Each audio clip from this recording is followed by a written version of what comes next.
નમસ્કાર મિત્રો, અમારી યુટ્યુબ ચેનલમાં તમારું હાર્દિક સ્વાગત છે। જો નવા હોય તો અમારી ચેનલને લાઈક, શેર, સબસ્ક્રાઈબ જરૂર કરી દેજો। તો આજે આપણે એક સરસ મજાની કહાની વિશે જાણીશું। તો ચાલો આપણે શરૂ કરીએ આજની આ કહાની। પૂરી સાંભળવા નમ્ર વિનંતી।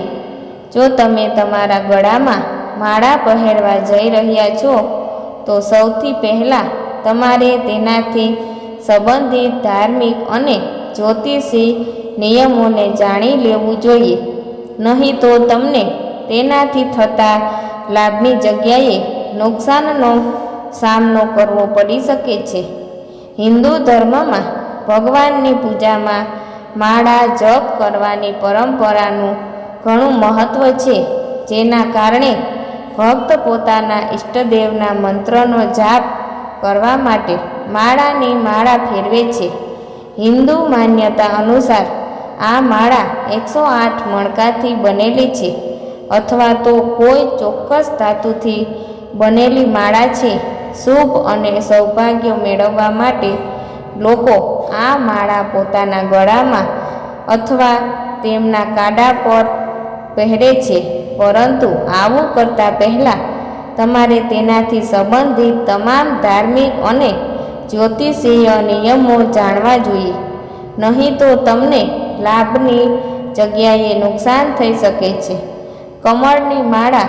હિન્દુ ધર્મમાં કમળ કાકડીની માળાનો ઉપયોગ ધનની દેવી લક્ષ્મીની પૂજા માટે કરવામાં આવે છે। આ ઉપરાંત માં બગલામુખી અને માં કાલકાની પૂજામાં પણ કમળ કાકડીની માળાનો ઉપયોગ કરવામાં આવે છે। તુલસીની માળા।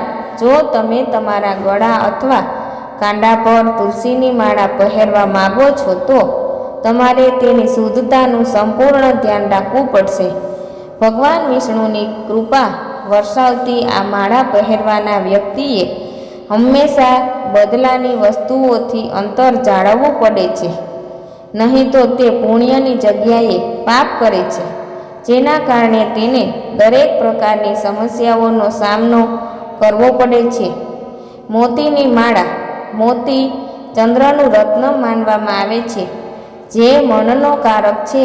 હિન્દુ માન્યતા અનુસાર ચંદ્ર ગ્રહની શુભતા અને સૌભાગ્યની સાથે મનની શાંતિ માટે મોતીની માળા પહેરવામાં આવે છે। સ્ફટિકની માળા।